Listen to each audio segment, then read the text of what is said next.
6절까지 말씀입니다. 출애굽기 31장 2절부터 6절 우리 같이 합독하십시다. 시작합니다.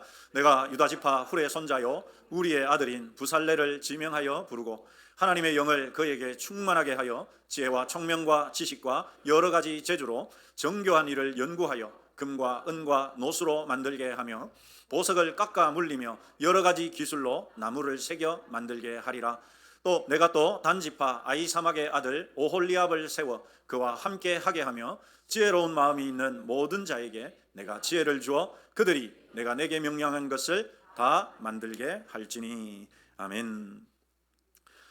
여러분 2021년 그러니까 지금부터 한 4년 5년 전이죠. 2021년 12월 25일 무슨 날입니까? 12월 25일 무슨 날입니까? 성탄절이지 않습니까? 그런데 그 성탄절에 이 우주 탐사에 있어서 정말 기념비적인 일이 있었습니다.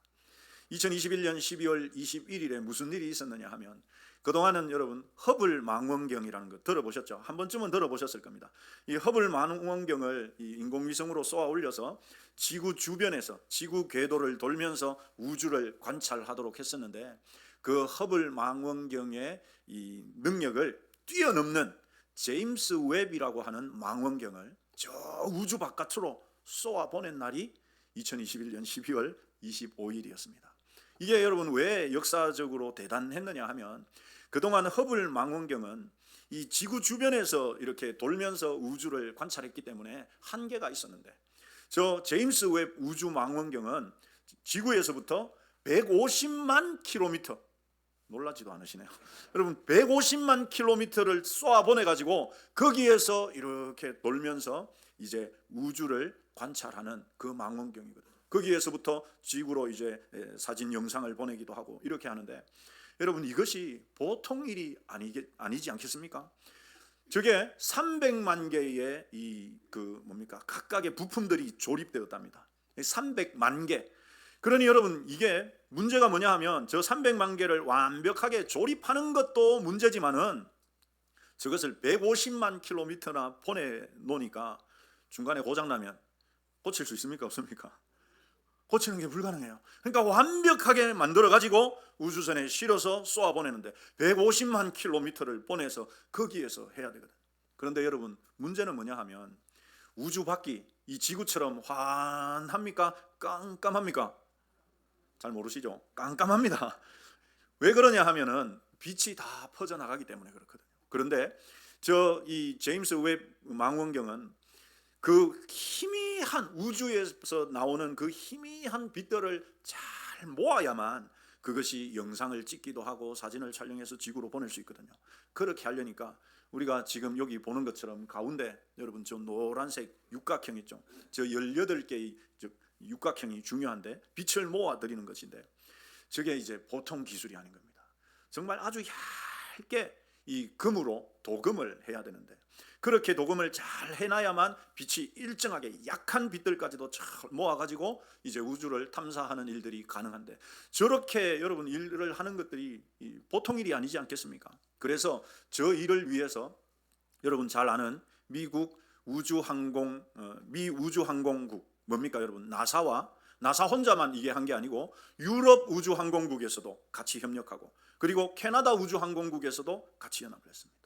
저걸 만들고 쏘아 올리기 위해서 무려 25년 동안을 전 세계 1만여 명 정도의 세계에서 내놓으라 하는 과학자들이 다 모여가지고 저걸 제작해서 성공적으로 발사를 했고 지금 여러분 이 제임스 웹 망원경이 우주를 다니면서 영상을 혹은 이 사진을 지구로 보내고 있다고 합니다. 여러분 저 하나를 위해서 얼마나 많은 사람들이 머리를 짜고 협력을 했는가 우리가 이것을 잘 볼 수 있는데요. 특별히 오늘 우리가 읽은 출애굽기 31장의 본문도 마치 그런 일들이 나타나 있습니다. 여러분 출애굽기 25장부터 30장까지 하나님께서는 행정가이자 리더인 영적 리더인 모세에게 이 성막을 건축할 수 있는 완벽한 설계도를 주셨습니다. 여러분 우리가 하루 한 장씩 지금 이렇게 성경을 읽고 있다면 아마 지난주에 그 내용을 다들 보셨을 것입니다. 그런데 여러분 중요한 것은 하나님께서 모세를 시내산 꼭대기로 불러서 이 성막에 대한 설계도를 주셨는데 여러분 설계도만 주셨다고 해서 그것이 완벽하게 완공되는 게 아니지 않습니까? 그것을 지을 사람들이 있어야 되겠죠. 그런데 여러분 모세는 선지자이고 영적인 지도자지, 모세가 나무를 깎을 줄을 아나, 이 도금을 할 줄을 아나? 여러분 모세 혼자서 그 일들을 할 수 있습니까? 없습니까? 할 수가 없죠.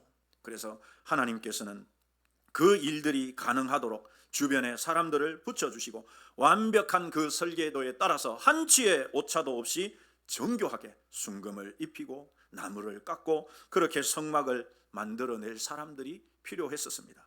본문은 이 위대한 하나님의 집인 성막을 지을 책임자와 그들과 함께할 동역자들을 부르시는 내용이죠. 그럼 특별히 오늘 오후에는 우리가 재직 헌신 예배를 드리는데, 여러분 우리가 왜 어떻게 직분을 받았고 그 받은 직분을 우리가 어떻게 감당해야 하는지 우리가 이 말씀을 통해서 함께 살펴보고 은혜를 나누고자 합니다. 여러분 먼저 이 성막, 여러분 우리가 생각할 때는 뭐 성막이 별건가, 뭐 오늘날 교회도 그보다 더 멋진 교회도 짓는데 그게 별건가 싶지만, 여러분 당시에 그 광야 한복판에서 이 성막을 짓는 일은 보통 일이 아니었습니다.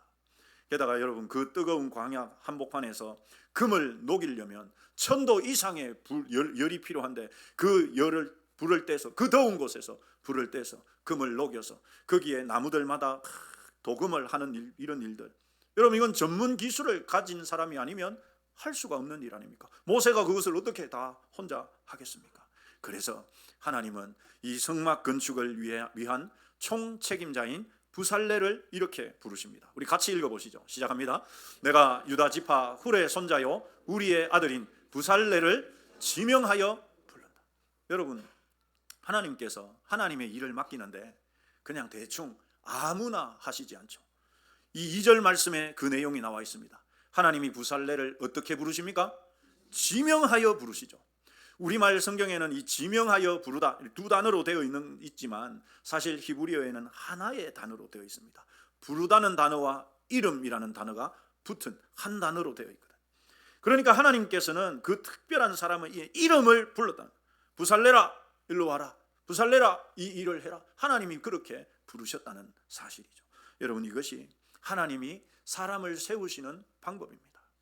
우리가 생각할 때는 뭐 어째 하다 보니까 내가 그 일을 하게 되는 경우들, 여러분 당시에도 마찬가지입니다. 하나님께서 부살레를 지명하여서 부르셨다라고 하지만 실제로 하나님께서 부살레를 불러오신 게 아니고 하나님은 모세를 통해서 그 부살레이 이 일을 하도록 그렇게 지명하셨다는 말이거든요.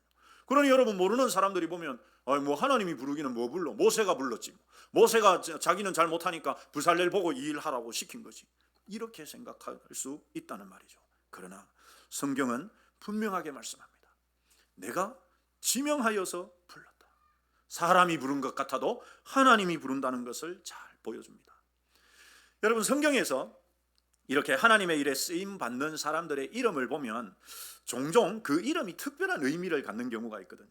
여러분 하나님께서 모세를 통해서 이스라엘 백성들을 그 출애굽 시키시고 홍해 바다를 가르셔서 그 바다를 건너가게 하시지 않습니까?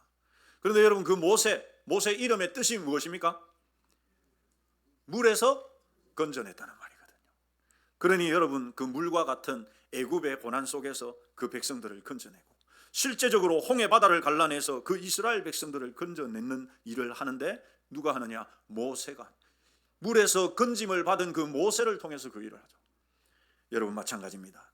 오늘 본문에 나오는 이 부살렐이라고 하는 그 이름의 뜻이 뭐냐 하면 한번 따라서 하십시다. 하나님의 보호 아래서, 하나님의 그늘 아래, 하나님의 보호 아래에서라는 이름의 뜻이 부살렐입니다. 부살렐이라는 이름의 뜻을 해석하면 하나님의 보호 아래에서라는 의미거든요. 여러분 하나님의 성막이 어떤 곳이냐? 하나님이 임재하시는, 하나님이 우리를 보호해 주신다는 그 가시적인 장소이거든요. 그런데 그 하나님의 성막을, 하나님의 보호 아래, 하나님의 그늘을 상징하는 그 성막을 만드는 총책임자를 이 하나님의 보호 아래라고 하는 부살렐이 감당했습니다. 뿐만이 아닙니다. 6절에 나오는 오홀리압이라는 이름은 하나님 아버지는 나의 장막이다라는 뜻이거든요. 하나님 아버지는 나의 장막이다. 여러분 그 이름이 오홀리압이거든요. 근데 오홀리압은 실제로 어떤 일을 하느냐? 실제로 성막의 그 천들을 만드는 그 일들을 이 오홀리압이 하거든요. 하나님의 성막을 만드는 그 일을 하나님 아버지는 나의 장막이다라는 이름을 가진 오홀리압이 감당했습니다. 여러분, 이것은 하나님께서 그냥 대충 아무나 하나님의 일을 위해서 세우는 것이 아니라 하나님은 벌써부터, 하나님은 그 이전부터 이미 부살레를 알고 계시고 오홀리압을 알고 계셔서 때가 되어서 그 가장 적당한 때에 부르셨다라는 것을 보여주는 것이죠. 여러분, 이런 일은 이 둘만에게 해당되는 것이 아니라 저와 여러분에게도 해당되는 일입니다. 한번 따라서 하십시다. 나도 하나님이 그렇게 부르셨다. 그렇습니다. 여러분, 내가 목사가 된 것, 내가 권사가 되고 장로가 되고 내가 안수집사가 되고 내가 교사가 되고 내가 찬양대원이 되고 한 것, 그냥 누군가가 뭐 나를 필요로 해서 같이 하자고 해서 그렇게 된 것 같지만 하나님은 적당한 때에 이미 내가 그런 재능들을 갖고 있고 감당할 수 있는 자격이 된다라고 하나님께서 생각하셔서 그래서 때가 되어서 그렇게 부른다는 사실이죠. 여러분, 잘 아시는 천재 미술가이자 조각가인 미켈란젤로가, 이 미켈란젤로의 그 조각 작품 중에 하나가 이 다윗상인데, 다윗상인데 너무도 아름다운 그 다윗상을 조각하고 나니까 사람들이 그에게 물었습니다. 야, 정말 대단합니다. 어떻게 이렇게 아름다운 다윗상을 조각할 수 있었습니까? 야, 정말 대단합니다. 물었습니다. 미켈란젤로가 뭐라고 대답했느냐 하면, 저는 여러분들이 보는 이 투박한 대리석 덩어리에서 이미 그 안에 있는 다윗을 보았습니다. 그래서 단지 내가 한 일은 그 다윗이 드러나도록, 그 대리석 안에, 저 대리석 덩어리 안에 있는 다윗이 드러나도록 불필요한 것들을 제거했을 뿐입니다. 이렇게 말했다고 합니다. 여러분, 보통 사람의 눈에는 거친 대리석 덩어리만 보이지만 천재 작가의 눈에는 이미 저 대리석 안에서 다윗의 그 아름다운 모습들을 발견해내는 것이죠. 여러분, 마찬가지입니다. 하나님은 볼품없는 돌덩이 같은 우리 안에서 부살렐 같은, 오홀리압과 같은 그런 우리의 모습을 이미 보고 계셨다는 것이죠. 에베소서 2장 10절 말씀 우리 같이 읽으십시다. 시작합니다. 우리는 그가 만드신 바라 그리스도 예수 안에서 선한 일을 위하여 지으심을 받은 자니 이 일은 하나님이 어떻게 하사? 전에 예비해서. 우리를 하나님께서 만드신 이유가 뭐냐? 선한 일을 위해서다. 하나님의 선한 일들을 행하기 위해서 우리를 하나님이 만드셨는데 그것은 언제 하신 것이냐? 언제 하신 것이라고요? 전에부터 벌써 예비하셨다. 그래서 여러분, 에베소서를 읽어보면 이 전이 언제냐?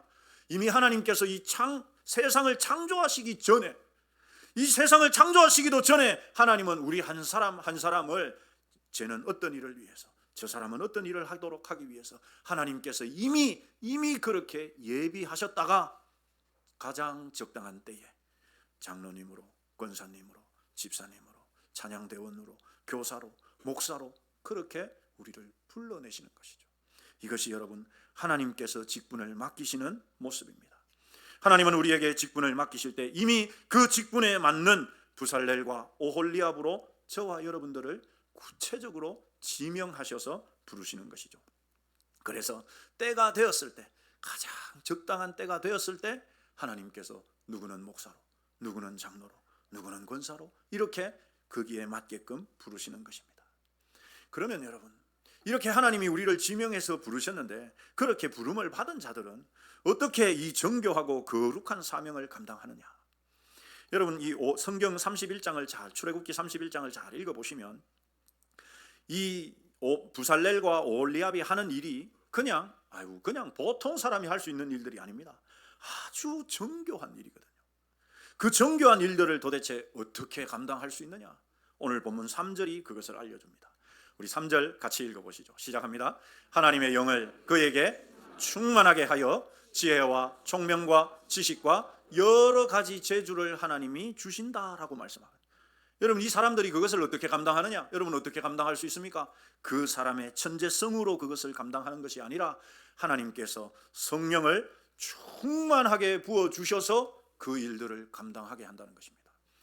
그런데 여러분, 우리가 방금 이 출애굽기 31장 3절을 읽었습니다마는 이 3절은 성경 전체에서 굉장히 중요한 구절입니다.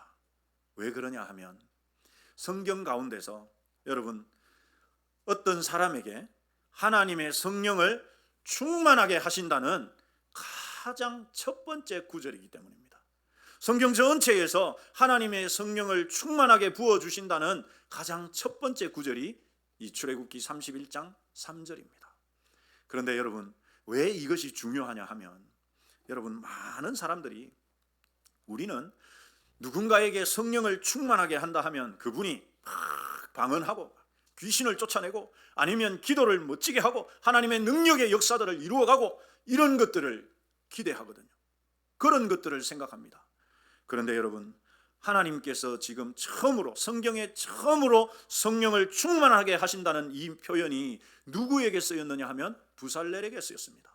그런데 여러분, 부살렐이 그러면 성령 충만해서 방언을 했습니까? 아닙니다. 어떤 기적을 이루는 능력을 행했습니까? 그것도 아닙니다. 부살렐이 어떤 일을 했느냐? 자기가 원래 할 줄 알던 거, 보석을 깎고 금을 녹여서 도금하는 이런 일들을 성령 충만하게 하셔서 그 일들을 하게 하신 거예요, 여러분. 이것이 중요합니다. 많은 그리스도인들이 착각하고 오해하는 것이 뭐냐 하면, 교회에서 막 성령 충만 받아야 된다 이러면 그거 받아가지고 기도하는 거, 막 영혼을 전도하고 구원하는 거, 아니면 어떤 기적을 행하는 거, 이렇게 생각하기가 너무도 쉬운데, 성령 충만이 가장 먼저 성경에 표현된 곳에는 어떤 일을 위해서냐? 원래 그 사람이 하는 일, 그 일. 부살렐이 원래 어떤 일을 했느냐? 금을 도금하고 보석들을 세공하는 그런 일들을 했는데, 하나님께서 성령을 충만하게 하셔가지고 그 일에 지혜와 총명과 지식과 재주를 더하셔서 하나님의 성막을 건축하는 그 일을 잘 해낼 수 있게 하셨다는 말입니다. 여러분, 이것이 왜 중요합니까? 우리는 성령 충만을 어떤 신비롭거나 아니면 성령 충만이 놀랍게 어떤 기적을 이루는 것이 아니라, 한번 따라서 하십시다. 직장에서 내 일을 잘 감당하는 것, 여러분, 거기에도 성령 충만이 필요하다는 사실입니다. 내가 집에서 자녀들을 양육하는 일에도 성령 충만이 필요하다는, 성령 충만이 있으면, 내가 성령이 충만하면 그 일을 훨씬 더 지혜롭게, 훨씬 더 탁월하게 해낼 수 있다는 말입니다.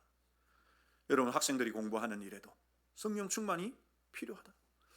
내가 직장에 들어가서 내 맡은 일을 하는 거기에도 성령 충만이 필요하다. 여러분, 하나님께서 부살렐에게 주신 구체적인 능력들, 바로 지혜와 총명과 지식과 여러 가지 재주였습니다. 지혜는 통찰력을 말하는 것이고, 총명은 분별력을 가리키고, 지식은 경험을 통해서 쌓는 것을 말하고, 여러 가지 지식은 바로 실제적인 전문성을 가리킵니다. 이게 성령 충만을 통해서 나타나는 것이다. 여러분, 그러니까 성령 충만이 필요하지 않은 사람이 있습니까? 없습니까? 없습니다. 다 필요합니다. 그저 교회에서 기도하고 방언하고 거기에만 필요한 것이 아니라 일상적인 내 삶을 해나가는 데 있어서, 그래서 내 직장에서, 내 직업에서 내가 최선의 결과를 이룰 수 있는데도 뭐가 필요하다? 성령 충만이 필요하다. 그래서 여러분, 칼빈은 이 구절을 주석하면서 이렇게 해석했습니다. 하나님은 사람에게 어떤 임무를 맡기실 때 그 일을 감당할 능력도 함께 주신다. 인간이 가진 모든 탁월한 기술과 재능은 다름 아닌 성령의 값없는 선물이다. 기도 잘하는 거, 여러분 막 기적 행하는 거, 그것만이 아니라 인간이 가진 모든 탁월한 기술과 재능은 성령의 선물이다. 여러분, 네덜란드의 개혁 신학자인 아브라함 카이퍼도 아주 중요한 이야기를 했습니다. 성령의 사역은, 잘 들어보시기 바랍니다. 성령의 사역은 단지 영혼을 구원하는 일에만 국한되지 않는다. 세상의 모든 학문, 예술, 기술, 건축의 아름다운 이면에는 창조 세계를 아름답게 가꾸시는 성령의 일반 은총이 역사하고 있다. 여러분, 그러니까 누군가가 미술을 그림을 잘 그리는 것, 꽃을 잘 가꾸고 혹은 꽃꽂이를 잘하는 것, 공부하는 거나 서예 글씨를 쓰는 거나 이런 것에도 얼마든지 그것이 성령의 은사를 통해서 나타난다는 것을 우리 이미 이 신학자들이, 개혁주의 신학자들이 이미 간파하고 있었다는 사실입니다. 여러분, 어느 낡고 보잘것없는 바이올린 하나가 경매장에 나왔습니다. 딱 봐도 뭐 저런 걸 팔라고 내놨나 할 정도로 먼지도 쌓여있고 너무 낡아가지고 소리나 제대로 나겠나. 그러니까 여러분, 사람들이 별로 관심을 두지 않았습니다. 그 중에서 관심을 가지는 사람들도 $5, $10 뭐 이 정도 대부분은 별로 거기에 관심을 두지 않았었습니다. 그런데 어느 노 신사분이 쫙 걸어가가지고는 그 낡은 바이올린에서 먼지를 탁 닦아내고는 이렇게 조율을 딱 하더니만 그 바이올린을 연주하기 시작했습니다. 그러자 그 경매장 안에 천상의 선율이 사람들의 마음을 쫙 적셨습니다. 그 연주가 끝나자마자 여러분, 그 바이올린 가격이 천정부지로 치솟았습니다. 여러분, 바이올린이 달라졌습니까? 바이올린이 달라졌습니까? 아닙니다. 그 바이올린이 누구에게 들려서 사용되느냐, 그것이 바이올린의 가치를 결정하는 것이죠. 스가랴 4장 6절 말씀 우리 같이 읽어보십시다. 스가랴 4장 6절 우리 한번 넘겨주시기 바랍니다. 한번 넘겨주세요. 스가랴 4장 6절 안 넘어가요? 제가 읽어드리겠습니다. 만군의 여호와께서 말씀하시되 이는 힘으로 되지 아니하며 능력으로 되지 아니하고 오직 나의 영으로 되느니라. 힘이 있다고 여러분, 내가 능력이 있다고 되는 게 아니란 말이죠. 내가 뭐 잘할 것 같지만 내 힘과 내 지혜와 내 능력으로 해내는 것이 아니란 말입니다. 내가 누구에게 들려 있느냐, 내가 누구에게 붙잡혀 있느냐, 여러분, 나의 영으로. 나의 영이 뭡니까? 성령, 하나님의 영, 성령으로 되느니라.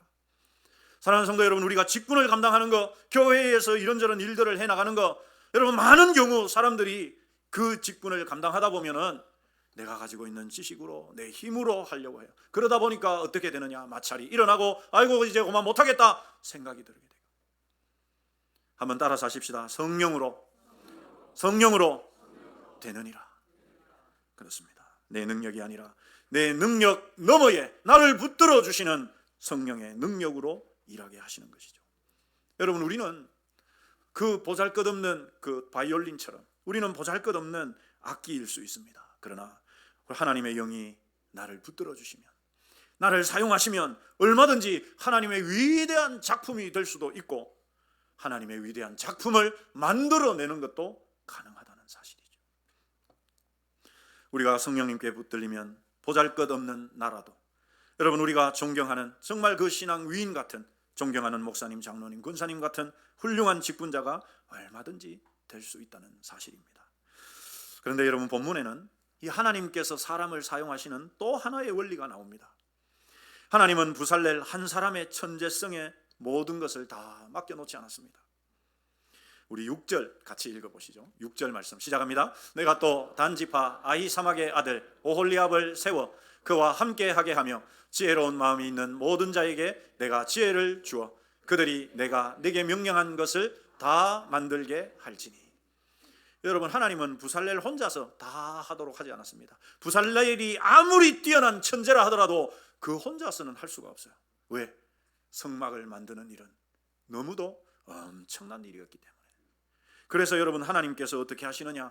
부살렐에게 도와줄 수 있는 동역자들을 붙여주십니다. 부살렐은 이 이스라엘에서 이 최고의 가장 최고의 지파 유다 지파 출신인데, 이 오홀리압은 여러분 어느 지파 출신입니까? 단 지파. 당시의 단 지파는 여러분 변방 지파예요. 야곱의 아내의 몸종에게서 태어났기 때문에 단 지파는, 그래서 여러분 이스라엘의 중심에 들어오지 못했습니다. 그런데 그런 단 지파 출신의 이 오홀리압을 부살렐과 유다 출신의 이 부살렐과 붙여주시죠. 여러분, 왜 그렇게 하십니까? 부살렐이 잘할 수 있는 일이 있어요. 자기가 잘할 수 있는 일이 있습니다. 그런데 오홀리압이 잘할 수 있는 일이 있거든요.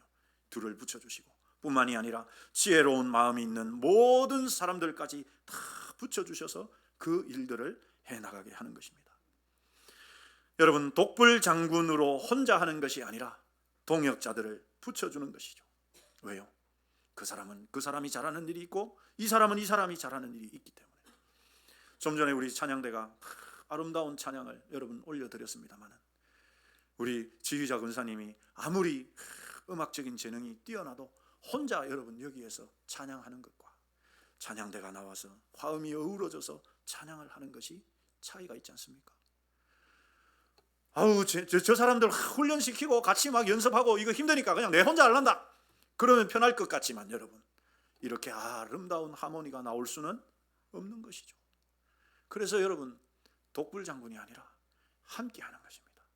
우리 따라서 하십시다. 교회 일은 함께 하는 것이다. 여러분, 제가 언젠가도 한번 예화로 들었습니다마는 미국의 캘리포니아주에 가면 레드우드라고 하는 이 나무가 있어요.